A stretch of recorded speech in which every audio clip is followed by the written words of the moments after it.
காடுகளையும் மலைகளையும் தாண்டி ஊருக்குள் நுழைந்த மூவரின் முதல் எண்ணமாக இருந்தது நன்கு சமைக்கப்பட்ட உணவை உண்ண வேண்டும் என்பதுதான். என்னதான் காடுகளில் சக்தி அளிக்கக்கூடிய முயலும் பன்றியும் செம்மறியாடும் கிடைத்தாலும் அவர்களால் அதை நன்கு சமைத்து உண்ண முடியவில்லை. அதற்கு காரணம் அவர்களிடம் போதிய சமையல் வசதிகள் இல்லாததுதான். அதனால் ஊருக்குள் வந்தவுடன் ஒரு நல்ல உணவகத்தில் வயிறு நிறைய உணவு உண்ண வேண்டும் என்று ஆசைப்பட்டனர். சோமனின் எண்ணங்களில் கோழிக்கறியும் ஆட்டுக்கறியும் பிரியாணியும் வாவா என்று தன்னை அழைத்தது போல் தோன்றியது. ஏன் பின்னாடி வாங்க, நான் கூட்டிட்டு போறேன் என்று சோமன் திமிராக அதே சமயம் ஆவலுடன் கூறுகிறார். உனக்கு இங்க இருக்க கடையெல்லாம் நல்லா தெரியுமா என்று சிந்து சோமனை கேட்டாள். திருடின காசெல்லாம் தின்னே கழிச்சிருப்பான், அதனால கண்டிப்பா தெரிஞ்சிருக்கும் அவனுக்கு என்று ஆதன் கேலி பேச்சு பேசினார். எனக்கு நல்லா பசிக்கும் போது எனக்குள்ளார ஒரு இன்ஸ்டிங் வரும், அதை அப்படியே ஃபாலோ பண்ணி போனா நம்ம சாப்பிட வேண்டிய இடத்துக்கு அது கூட்டிட்டு போயிரும் என்று சோமன் ஒரு ஆராய்ச்சியாளனை போல பேசினான். சரி, இப்ப அது என்ன சொல்லுது என்று ஆதன் மறுபடியும் கேலியாக கேட்டான். ஆதனுக்கு பதில் கூறாமல் வலது பக்கம் திரும்பி நேராக நடக்க தொடங்கினான் சோமன்.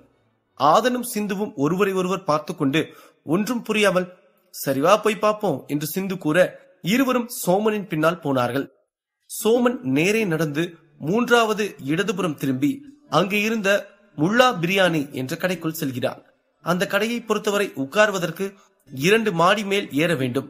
கீழே இருக்கும் தளங்கள் உணவு சமைப்பதற்கும் உணவை எடுத்துக்கொண்டு செல்வதற்குமான வசதிகள் செய்து கொள்வதற்கும் வைக்கப்பட்டிருந்தது. மூவரும் மேலே சென்று ஒரு மூலையில் உட்கார்கிறார்கள். வாங்க, என்ன சாப்பிடுறீங்க என்று வெள்ளை நிற உடை அணிந்த உணவகத்தின் உரிமையாளர் கேட்டார். ஷேடோ சோமன் வாயில் எச்சி உற, எனக்கு ஒரு சிக்கன் பிரியாணி, உங்களுக்கு என்ன என்று ஆதனையும் சிந்துவையும் பார்த்து கேட்டான். எனக்கு பிரியாணி பிடிக்காது, பரோட்டாவும் கறியும் எடுத்துட்டு வாங்க என்று சிந்து கூறினார். கண்டிப்பா எடுத்துட்டு வரேன் சார், உங்களுக்கு என்று ஆதனிடம் கேட்டார் உரிமையாளர். எனக்கு ஒரு பீஃப் சுக்கா அப்புறம் பரோட்டா என்று ஆதன் சொன்னான். அவர்கள் கேட்டிருந்த உணவும் வெகுநேரம் எடுத்துக்கொள்ளாமல் உடனே வந்துவிட்டது.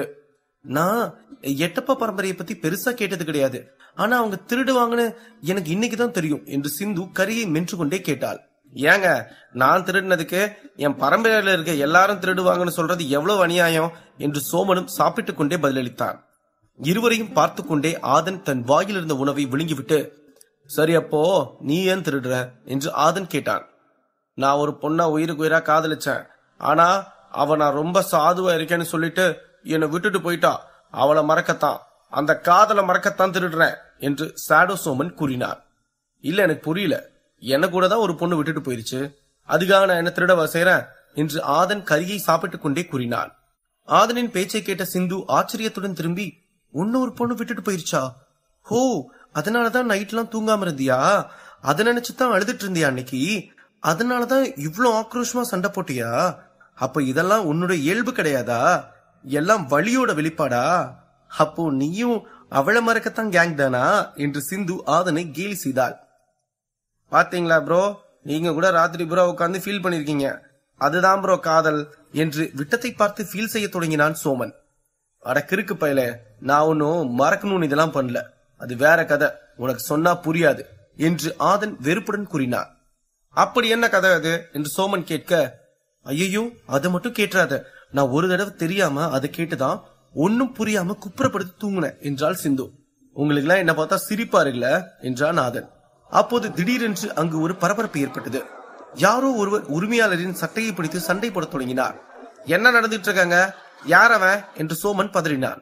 நவயுகன் என்று ஆச்சரியத்துடன் கூப்பிட்டாள் சிந்து. அங்கு சண்டை போட்டுக் கொண்டிருந்தவனுடன் பக்கம் இருந்த அவனின் தம்பி சூரிய யுகனும் நவயுகனை கூப்பிட்டு சிந்துவை காட்டினான். உனக்கு அவங்களை தெரியுமா என்று சோமன் கேட்பதற்குள் சிந்து இருக்கும் இடத்தை விட்டு எழுந்து அவர்களிடம் நடந்து சென்றாள். நீ இங்க என்ன பண்ற, யார் அவங்க, ஏன் நீ இன்னும் அகாடமிக்கு போகாம இங்க இருக்க என்று வினவினான் சூரிய யுகன்.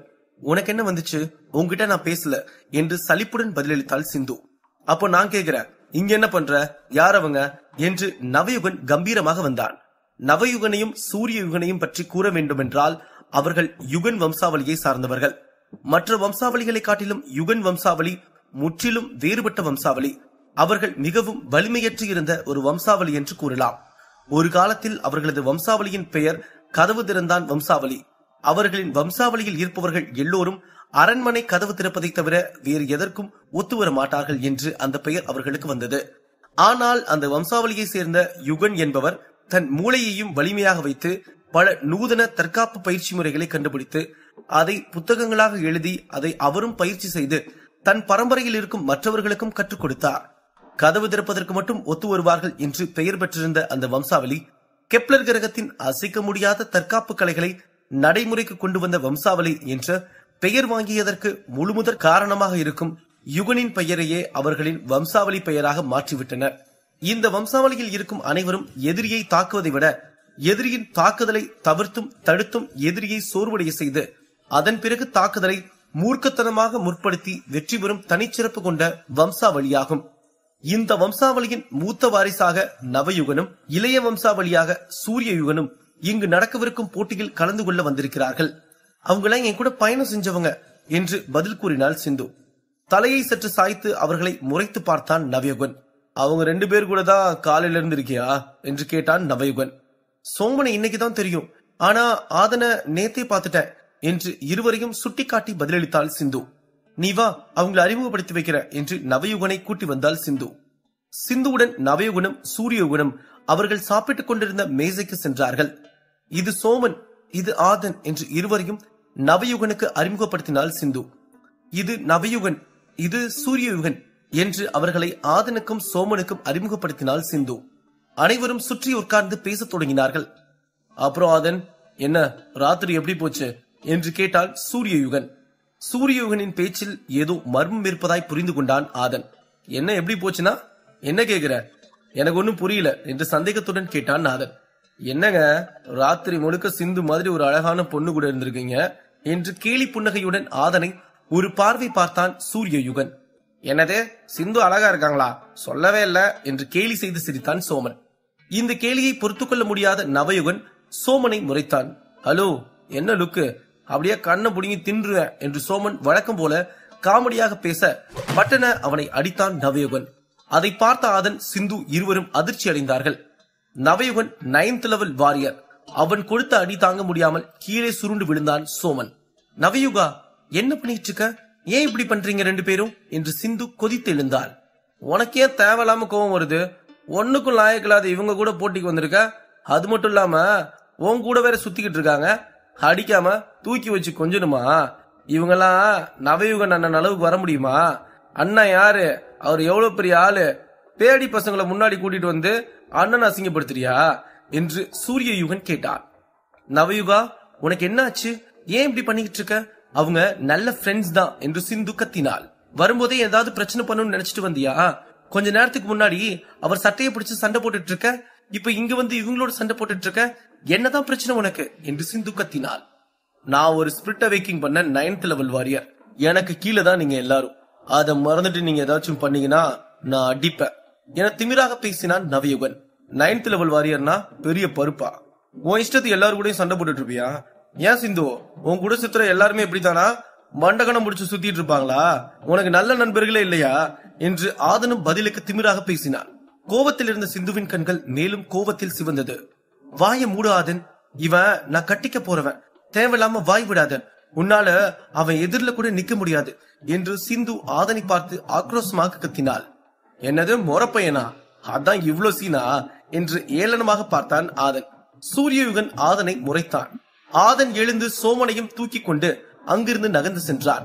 உனக்கு ஒரு ஃப்ரெண்டை அறிமுகப்படுத்தினதுக்கு உன்னால என்ன பண்ண முடியுமோ அதை பண்ணிட்ட என்று மனம் நொந்து சொன்னாள் சிந்து. என்ன நீ அண்ணனை இந்த பேச்சு பேசிட்டு இருக்காம நீ இதுக்கு இவ்ளோ ஃபீல் பண்ற, உங்க 2 பேருக்குள்ள எதனா அப்படி இப்படின்னு இருக்கா என்று தேவையில்லாமல் சண்டையை மூட்டி விடும்படி பேசினான் சூரியயுகன். வாயை மூடு சூர்யா என்று கத்தினாள் சிந்து. அவனை ஏன் கத்துற என்று சிந்துவை கத்தினான் நவயுகன். இத பாரு நவயுகா, எனக்கு உன் கூட சண்டை போட விருப்பம் இல்ல, சாயங்காலம் அங்க போய் வேணா சண்டை போட்டுக்கலாம் என்று சிந்து கூறினாள். அகாடமில நோட்டீஸ் போட்டிருக்காங்களே பாக்கலையா என்று சூரியயுகன் கேட்டான். என்ன நோட்டீஸ்? தென்பாலி நாட்டு இளவரசி மைதிலி வர்றதுக்கு கொஞ்சம் லேட் ஆகுமா, அங்க ஏதோ பெரிய பிரச்சனைன்னு சொன்னாங்க, அதனால 2 நாள் தள்ளி போட்டிருக்காங்க போட்டியெல்லாம் என்றான் சூரியயுகன். எனக்கு இது தெரியாது என்றாள் சிந்து. கண்ட பயல்களோட சுத்திக்கிட்டு இருந்தா எப்படி தெரியும் என்று நக்கலாக பேசினான் சூரியயுகன். நீ தேவையில்லாம பேசிட்டு இருக்க சூர்யா, உனக்கு அவ்வளவுதான் லிமிட், தேவையில்லாதது பேசி பிரச்சனை உண்டு பண்ணாத என்று எரிச்சலுடன் கத்தினாள் சிந்து. வெளியில் வந்த சோமனும் ஆதனும் அகாடமியை நோக்கி நடந்து செல்ல தொடங்கினார்கள். ரொம்ப வலிக்குதா என்று ஆதன் சோமனை பார்த்து கேட்டான். அவன மாதிரி இன்னும் நிறைய பேர் இருப்பாங்களா உள்ள என்று சோமன் கேட்டான். போட்டினா நிறைய பேர் வருவாங்க. பலசாலி, புத்திசாலி, தந்திரக்காரங்க அப்படின்னு எல்லாரும் இருக்கதான் செய்வாங்க. நம்மளை நம்பி பயிற்சி செஞ்சா கண்டிப்பா ஜெயிக்கலாம் என்று ஆதன் கூறினார். என் ஊர்ல எங்க குடும்பம் ரொம்ப பெருமை வாய்ந்தது. என் குடும்பத்துல எல்லாருமே ஸ்பிரிட் அவேக்கிங் செஞ்சிருக்காங்க. ஆனா நான் மட்டும் எதுக்கும் லாயக்கு இல்லாம இருக்கேன். எனக்கு உண்மையாவுமே எதுவுமே வரல. எனக்கு இதெல்லாம் பிடிக்கவே இல்லை. எனக்கு ஆர்ட்னா ரொம்ப பிடிக்கும். அப்புறம் எனக்கு பாட்டு பாட பிடிக்கும். ஆனா அது ஒரு நாள் கூட யாரும் கவனிச்சதே இல்ல. எனக்கு பிடிக்காத இந்த அகாடமில சேர சொல்லி என்ன துரத்தி விட்டுட்டாங்க. நானும் வேற வழி இல்லாம இங்க வந்து உங்ககிட்ட எல்லாம் திருடி அப்படியே ஏதாச்சும் குறுக்கு வழியில அகாடமில உள்ள போயிடலான்னு பார்த்தேன். நான் மட்டும் தோத்துட்டு வீட்டுக்கு போனா கண்டிப்பா என்ன வீட்டை விட்டே துரத்திடுவாங்க. இப்போ எதுக்கு இதெல்லாம் உங்ககிட்ட சொன்னேனே எனக்கு தெரியல. உன்னை ஒரு நண்பனா நினைச்சுதான் இதெல்லாம் சொல்லிட்டேன் என்று சோமன் புலம்பி தீர்த்தான். வெற்றிக்கு குறுக்கு வழி உதவாது. போராடித்தான் ஜெயிக்கணும். வா, போராடி ஜெயிக்கலாம். கவலைப்படாத, நான் இருக்கேன் நண்பா என்று ஆறுதல் வார்த்தை கூறினான் ஆதன். அப்படி பேசிக்கொண்டே அவர்கள் அகாடமிக்கு வந்து விட்டனர். வந்த பிறகு அவர்கள் அந்த நோட்டீஸை கவனித்தனர். 2 நாள் இல்லையா, என்னமா இருக்கும், ஏன் தள்ளி போட்டிருக்காங்க என்று ஆதன் கேள்வி எழுப்ப, அங்கு நடந்து சென்று கொண்டிருந்த ஒருவர் இவர்கள் இருவரையும் பார்த்து, தென்பாலி நாட்டுல ஏதோ பெரிய பிரச்சனையா, அதனாலதான் தள்ளி போட்டிருக்காங்க என்று சொல்லிக் கொண்டு சென்றார். உங்க தகவலுக்கு ரொம்ப நன்றி. உங்க பேரு என்று சோமன் கேட்டான். சார்லஸ் பாபாஜி என்று அவர் சொன்னார். இது பேரா? இல்ல, நல்ல பேரு. சரி, எந்த ஊரு என்று சோமன் கேட்க, முட்டையடிச்சாம்பட்டி என்று சொல்லிவிட்டு அப்படியே நகர்ந்து செல்கிறார். ஆதனும் சோமனும் அவர்கள் கூறியதை கேட்டுவிட்டு வினோதமாக ஒருவரை ஒருவர் பார்த்து கொண்டனர். என்னடா பேரு இதெல்லாம், உங்களுக்கு எல்லாம் எப்படி பேர் வைக்கணும்னு ஒரு டியூஷன் எடுக்கணும் போல என்று மனதில் நினைத்துக் கொண்டு சோமன் சார்லஸ் பாபாஜி முட்டையடிச்சான்பட்டி நோட் பண்ணிக்கிட்டேன் என்று முணுமுணுத்தான். அவர் பேரை நீ ஏண்டா நோட் பண்ற என்று ஆதன் கேட்க, சும்மா ஒரு டைம் பாஸ் தான். நாளைக்கே நம்ம அகாடமில ஃபர்ஸ்ட் வந்து வேர்ல்டு சேவியரா மாறலாம். அன்னைக்கு இவர் எங்களுக்கு அந்த குழப்பத்தை தீக்கலனா நான் இன்னைக்கு இந்த உலகத்தையே காப்பாத்திருக்க முடியாதுன்னு ஓட் ஆஃப் தேங்க்ஸ்ல சொல்லுவேன். அப்போ பேரு தெரியாம முழிக்க கூடாதுல, அதான் என்றான் சோமன். இப்பதானடா பாஸ் பண்ணுவேன் நானே தெரியலன்னு அழுதுகிட்டு இருந்த, அதுக்குள்ள எப்படா இவ்ளோ பேசுற என்று ஆச்சரியப்பட்டு ஆதன் கேட்டான். அதாம்ல சோமா என்று நெஞ்சு நிமிர்த்தி சொன்னான் சோமன். பிறகு சரி வா அதன் போய் சாப்பிட்டு பயிற்சி செய்வோம். அந்த வெறி பிடிச்சவனுங்க அங்க வந்ததுனால பாதி சொத்ததை எந்திரிச்சு வர மாதிரி ஆயிருச்சு என்றான் சோமன். நானா அகாடமி வர்றதே பெரிய விஷயம், என்ன போய் பயிற்சி செய்யலாம் கூப்பிடுற, யோ போயாயோ என்று சோமன் சலைத்து கொள்ள, பயிற்சி பண்ணாம எப்படி தம்பி உலகத்தை காப்பாத்துவீங்க, எப்படி ஓட் ஆஃப் தேங்க்ஸ் கொடுப்பீங்க என்று ஆதன் கிண்டலாக கேட்டான். அதெல்லாம் எனக்கு தெரியும் என்று சோமன் தென்னாவட்டாய் பேச, ஆதன் வரியா இல்ல அந்த மலமாடு நவயுகன் கிட்ட அடிவாங்கி சாவுரியா என்றான். வந்து தொலைகிறேன் போ என்று சலித்துக் கொண்டு ஆதனை பின்தொடர்ந்தான் சோமன். பசியில் உணவருந்த சென்றவர்களை சண்டைக்கு இழுத்து சாப்பிட விடாமல் அரை வயிற்றுடன் வெளியேற்றிய கோபத்தில் ஆதன் இருந்த போதும் ஆதனுடன் உறுதுணையாக சோமன் இருந்தான். சோமனுக்கும் ஆதனுக்கும் கோபம் தணிந்து பசி உயர்ந்தது. ஆதனும் சோமனும் அருகிலிருந்த இன்னொரு உணவகத்திற்கு சென்றனர்.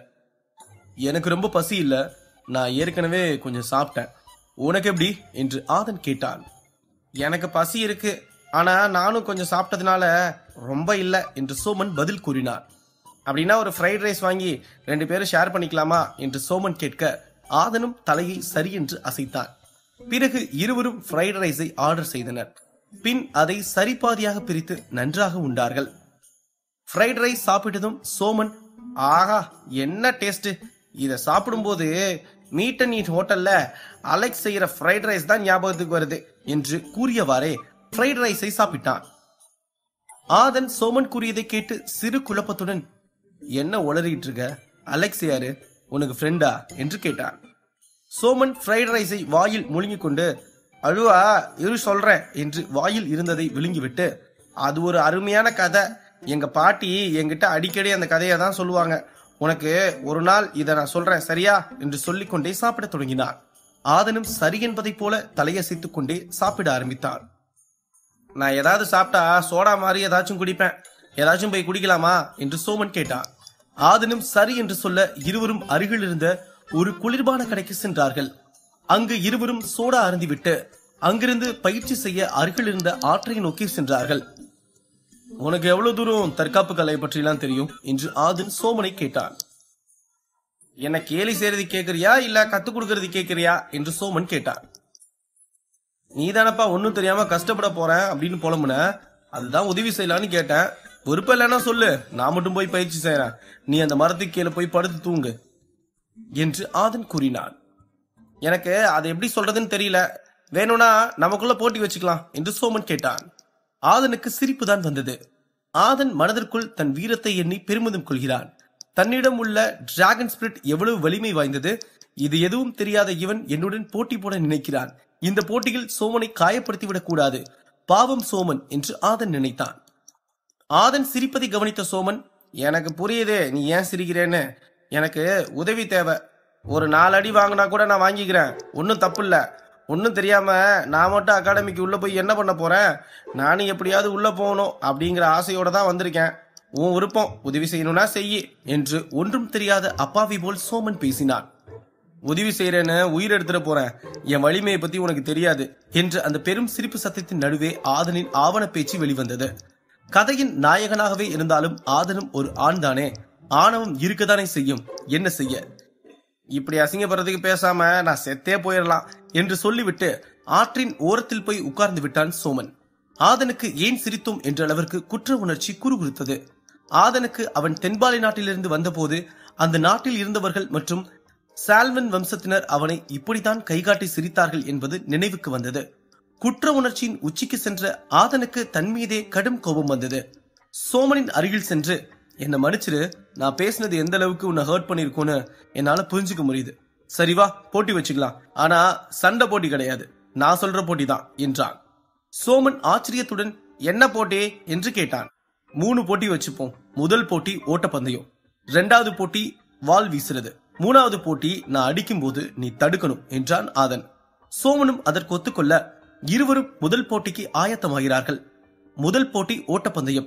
இந்த போட்டிக்கு சோமனை ஆதன் அழைத்ததே தவறு. காரணம் என்னவென்றால், எட்டப்ப பரம்பரைக்காரர்கள் மிகவும் வேகமானவர்கள். போர்கள் நடக்கும் போது, போட்டிகள் நடக்கும் போதும் எதிரிகள் கண்ணிமிக்கும் நேரத்தில் அவர்களின் மீது தாக்குதலை நடத்திவிட்டு வருவார்கள். அதிலும் நம் சோமன் ஒன்றும் சாதாரண ஆள் இல்லை. ஷாடோ சோமன் என்ற பெயருக்கு சொந்தக்காரன். இந்த விஷயம் ஆதனுக்கு தெரியாது. அந்த பாட்டியிடமிருந்து அந்த பையை பிடுங்கிக் கொண்டு ஓடும் போதே அவன் அதை கண்டுபிடித்திருக்கலாம். ஆனால் ஆதன் அதை கவனிக்கவில்லை.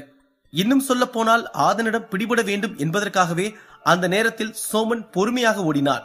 அதற்கு காரணம், ஆதனிடமிருந்து சோமன் திருடிய குறிப்பு புத்தகங்களை படித்த போது அதில் இருந்த வலிமை மிகுந்த தற்காப்பு கலைகளை எளிதில் யாரும் கற்றுவிட முடியாது என்பதை சோமன் உணர்ந்திருந்தான். அது மட்டுமின்றி அந்த குறிப்புகள் எவ்வாறு ஆதனுக்கு கிடைத்தது என்ற ஒரு சந்தேகம் சோமனுக்கு உண்டு. அப்படி ஒருவன் இதை கற்றுக்கொள்கிறான் என்றால் அவன் நிச்சயம் மிகவும் வலிமை வாய்ந்தவனாக தான் இருப்பான் என்பது சோமனுக்கு நன்றாக புரிந்தது. இப்படிப்பட்ட ஒரு வலிமை மிகுந்தவன் தன்னுடன் இருப்பது தனக்கு மிகப்பெரிய வலு சேர்க்கும் என்று சோமன் நம்பினான். ஆதனிடமிருந்து தற்காப்பு கலைகளை கற்றுக்கொள்ளவும் சோமன் ஆதனிடம் பிடிபட தந்திரமாக செயல்பட்டான். எப்படியோ அது நடந்து விட்டது. இருப்பினும் சோமனை ஒரு கோமாளி போல் இவ்வளவு நேரம் நடத்தியது சோமனுக்கு ஒரு மன நெருக்கடியை தந்து கொண்டேதான் இருந்தது. இதை வெளிப்படுத்தியாக வேண்டும் என்பதற்காகவே போட்டி வைக்குமாறு ஆதனிடம் கேட்டான். முதல் போட்டியே சோமனுக்கு ஏதுவாக தான் இருந்தது. 1, 2, 3 என்று எண்ணி இருவரும் ஓடத் தொடங்கினார்கள். ஆதன் வேகமாக ஓடத் தொடங்கினான். ஆனால் சோமன் ஆதனை பார்த்து சிரித்துக் கொண்டே ஜாலியாக ஓடிக்கொண்டிருந்தார். ஆதனுக்கு சோமனின் இந்த நடவடிக்கை சற்று வினோதமாகவே இருந்தது. பிறகு சில நொடிகளில் ஆதன் அரை மைதானத்தை முடிக்கும் போது சோமன் முழு மைதானத்தையும் முடித்துவிட்டு அசால்ட்டாக நின்று கொண்டு ஆதனுக்காக காத்திருந்தார். அப்படி ஒரு வேகம் மிகுந்த திறமையை கொண்டிருப்பவன் சோமன். இந்த போட்டியில் சோமன் ஆதனை வென்றுவிட்டது ஆதனுக்கு மிகப்பெரிய அச்சுறுத்தலாக இல்லை. அதற்கு காரணம், திருடுபவர்கள் இயற்கையாகவே ஓடுவதில் வல்லமை பெற்றவர்கள் என்று ஆதன் நம்பினார். புன்னகையுடன் ஆதன் அடுத்த போட்டிக்கு தயாரானான். 2வது போட்டி வாள் வீசும் போட்டி. ஒருவேளை ஆதனின் வாளை சோமன் கீழே போடாமல் எடுத்து சென்றிருந்தால் அதில் அவன் எவ்வளவு வலிமை பெற்றவனாக இருந்திருப்பான் என்று ஆதனுக்கு ஒரு சந்தேகம். அதனால் ஆதன் தன் அப்பாவின் வாளை, அதாவது மாவீரன் கரிகாலனின் வாளை சோமனிடம் கொடுக்கிறான். இதை எடுத்து வீசு, நீ எப்படி வீசுறேன்னு நான் பாக்குறேன் என்று ஆதன் சொன்னான். சோமனும் கூச்சப்படாமல் அந்த வாளை எடுத்து வீச தொடங்குகிறான். ஆனால் மிகவும் கேவலமாக அந்த வாளை வீசினான். சொல்ல போனால் சோமனுக்கு அந்த வாளை தூக்குவதற்கு கூட சக்தி இல்லை என்று சொல்லலாம். அச்சாணி உடைந்த வண்டி எவ்வளவு தடுமாறுமோ அதைவிட 2 மடங்கு அதிகம் தடுமாறினான் சோமன். இது ஆதன் எதிர்பார்த்த விஷயம்தான். சாதாரண வாளுக்கும் தன் தந்தையான மாவீரர் கரிகாலன் வீசிய வாளுக்கும் மிக பெரும் வித்தியாசங்கள் உள்ளது என்பதை ஆதன் நன்கு அறிந்திருந்தான். தடுமாறி கீழே விழுந்து தன் கால் கட்டை விரலில் வாளை போட்டுக் கொண்டான் சோமன். ஆ என்று கத்திக்கொண்டே கீழே சரிந்தான் சோமன். பின் சோமனை தூக்கி கொண்டு ஒரு மரத்தின் கீழ் வைத்து மருந்துகளை போட்டு படுக்க வைத்தான் ஆதன். இதுக்குதான் சொன்ன முன்னாடியே, இப்ப பாரு கட்டவரலே காணாம போயிருச்சு. இந்த கட்டவரல்னால பெருசா எந்த பிரயோஜனமும் இல்ல, இருந்தாலும் போயிருச்சு பாத்தியா, அதுக்குதான் வேணான்னு சொன்ன என்று ஆதன் சிரித்துக் கொண்டே சொன்னான். எனக்கு தெரியும், இருந்தாலும் எனக்கு இது தேவைதான் என்று சோமன் பதில் கூறுகிறார். என்னமோ போ, நான் போய் பயிற்சி பண்றேன், நீ இங்க கொஞ்ச நேரம் ஓய்வு எடுத்துக்கிட்டு என்று சொல்லிவிட்டு பயிற்சி செய்ய ஆதன் கிளம்ப போகிறான். இங்கு இப்படி நடந்து கொண்டிருக்க மறுபக்கம் நவயுகன் தான் ஏமாற்றப்பட்டு விட்டோம் என்று கோபத்தில் இருந்தான். அதற்கு காரணம் சூரியயுகன் இந்த சண்டையை மூட்டிவிட்டதுதான் காரணம். ஒரு இரவு முழுவதும் சிந்துவும் ஆதனும் ஒன்றாயிருந்ததில் அவர்களுக்கு இடையில் ஏதேனும் நடந்திருக்கலாம் என்று சூரியயுகன் நவயுகனை மூட்டிவிட்டதன் விளைவுதான் இந்த கோபம். திடீரென்று அவன் படுத்துக் கொண்டிருந்த அறைக்குள் காதம்பரி மற்றும் சூரியயுகன் இருவரும் வருகிறார்கள். அண்ணா, இதுதான் காதம்பரி, எப்படியே என்று சூரியயுகன் கேட்கிறான். காதம்பரியின் அழகை பற்றி சொல்ல வேண்டும் என்றால் அவள் ஒரு கவர்ச்சி புயல். ஒரே பார்வையில் பலரையும் கவர்ந்து தன் வசம் கொண்டு செல்லும் ஒரு பேரழகி. அவள் உடுத்தும் உடையில் அவள் வெண்ணிற உடல் அழகு வெளியே தெரியும். அந்த அழகை வாய்ப்பிழந்து பார்க்காதவன் எவனும் இருக்க முடியாது. நவயுகனும் கண்ணில் காமம் கொண்டு அவளை பார்த்தான். காதம்பரி பூனை போல் மெல்ல மெல்ல நடந்து நவயுகனை நோக்கி வர அவளை கீழிழுத்து கட்டிக்கொள்கிறான் நவயுகன். கதவை மூடிவிட்டு வெளியே செல்ல முற்படும் சூரியயுகனை நிறுத்தி அவனை முடிச்சிடு என்று கட்டளையிடுகிறான் நவயுகன். நீங்க ஒன்னும் கவலைப்படாதீங்க, நான் பாத்துக்கிறேன் என்று பதில் கூறிவிட்டு கதவை மூடிவிட்டு கிளம்புகிறான் சூரியயுகன். அவர் யாரை முடிக்க போறாரு என்று காதம்பரி கேட்க, அது ஒரு பெரிய கதை என்று பதில் கூறுகிறான் நவயுகன். நான் தெரிஞ்சுக்க கூடாதா என்று காதம்பரி நவயுகனின் மார்பை தடவி விளையாடிக் கொண்டே வசீகரமாக கேட்டாள். அப்படி சொல்வனா, என் தம்பி என்னோட வருங்கால மனைவி கூட ஒன்னா தங்குனவனை கொலை பண்ண போறான் என்று கூறிவிட்டு காதம்பரியின் கழுத்தை பிடித்து அவளை தன் பக்கம் இழுத்துக் கொண்டு முத்தமிட ஆரம்பித்தான். அப்ப நீ பண்றது மட்டும் சரியா என்று காதம்பரி கேட்க, நான் ஒரு ஆம்பளை என்று கர்வமாக கூறினான் நவயுகன். இந்த விஷயம் உங்க வருங்கால மனைவிக்கு தெரிஞ்சா என்ன செய்வாங்க என்று காதம்பரி நவயுகனை நயவஞ்சகமாக கேட்டார். நான் ஒரு ஆம்பளை என்று மறுபடியும் கர்வமாக பதிலளித்தான் நவயுகன். அப்படின்னா என்ன அர்த்தம்? ஆம்பளைனா எதுனாலும் பண்ணலாமா என்று நவயுகனை கேள்வி கேட்டாள் காதம்பரி. என்ன பாரு, என்ன மாதிரி ஒரு வலிமை நிறைஞ்ச ஒரு வீரமான ஆண் கூட இந்த இரவை நீ கழிக்கிறது பெருமையா சந்தோஷமா இல்லையா உனக்கு என்றான் நவயுகன். பதில் எதுவும் கூறாமல் மெல்ல முணுமுணுத்தவாறு தலை குனிந்தாள் காதம்பரி. அவளின் தலையை விரலால் தூக்கி அவள் இதழ்களில் முத்தமிட்டான் நவயுகன். பின் இருவரும் கலவியில் ஈடுபட தொடங்கினார்கள். ஆதனை கொலை செய்ய கிளம்பிய சூரியயுகன் அவனை கொலை செய்ய 7ஆம் நிலை உடம்பை வைத்திருக்கும் வீரனாகிய தான் செல்ல வேண்டுமா என்ற தலைகணம் குறுக்கிட்டதால் அவனின் ஜூனியரை அனுப்ப முடிவெடுத்தான். 4 5ஆம் நிலை அமரர்களையும் ஒரு 6ஆம் நிலை அமரரையும் அனுப்புவதற்கு ஆயத்தமானான் சூரியயுகன். அந்த பொடி பயலுக்கு இவங்க போதும். 7th லெவல் வாரியர் என்ன மாதிரி ஒரு வீரன் அவனை கொன்னா அது அவனுக்கு பெருமையாயிரும். இவனெல்லாம் சின்ன பசங்களே கொன்னுடுவாங்க என்று மனக்கணக்கு போட்டு விட்டான் சூரியயுகன். தன் அமரர்களுடன் ஆதன் இருக்கும் இடத்தை தேடி சூரியயுகன் கிளம்புகிறார். அங்குமிங்கும் ஆதனை தேடி சூரியயுகன் அலைந்து கொண்டிருந்தான். அப்போது மரத்தின் நிழலில் ஓய்வெடுத்துக் கொண்டிருந்த சோமனை சூரியயுகன் பார்த்தான். அவனிடம் சென்று அவன் தலையில் அடித்து அவன் சட்டையை பிடித்து மேல் இழுத்து, எங்கடா ஆதன் என்று அச்சமூட்டும் வகையில் கேட்டான். சோமனோ பயந்த நிலையில் உறைந்து நின்றான். ஒன்றும் பேசாமல், சொல்லுடா எங்க அவன் என்று மேலும் சோமனின் தலையில் அடித்து கேட்டான் சூரியயுகன். ஆத்தங்கரையில பயிற்சி செய்யலான்னு போனா, எனக்கு அதுக்கு மேல ஒன்னும் தெரியாது, என விடுங்க என்று சூரியயுகனிடம் சரணடைந்தான் சோமன். சூரியயுகன் சோமனை தள்ளிவிட்டு ஆத்தங்கரையை நோக்கி ஓடத் தொடங்கினான். ஆத்தங்கரையின் அருகில் தியானம் செய்து கொண்டிருந்த ஆதனை ஓடி வந்து எட்டி உதைத்தான் சூரியயுகன். இந்த நாயை அடிச்சு காலி பண்ணுங்கடா என்று தன் ஜூனியர்ஸிடம் கட்டளையிட்டான் சூரியயுகன்.